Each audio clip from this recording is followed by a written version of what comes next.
Hey everybody, you're on the GeekBox YouTube channel. Today I will tell you how to reset Roku to factory settings. Let's go. Open Settings.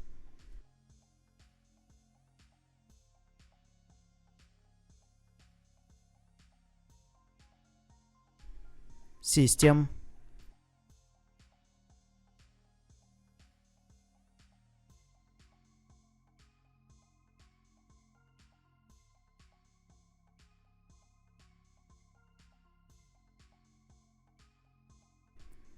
Advanced System Settings. Factory Reset. Enter code. If you don't have a remote control, use the Roku Virtual Remote. Open Roku app. Choose your Roku device. Remote. Open Settings. System. Advanced System Settings. Factory Reset. Enter code. That's it. Now you know how to reset Roku to factory settings.